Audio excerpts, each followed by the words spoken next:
Sono circa 20.000 le coppie nel veneziano che vivono con meno di 1.000 euro al mese, una media di 970 per la precisione.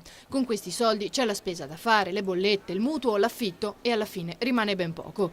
Dati emersi dalla Camera di Commercio di Venezia e che secondo la segretaria generale di CISL Veneto vanno cambiati in fretta. L'impoverimento di molte famiglie, di troppe famiglie, è una piaga ormai che cominciamo a conoscere troppo bene anche in Veneto ed è conseguenza diretta della mancanza di lavoro.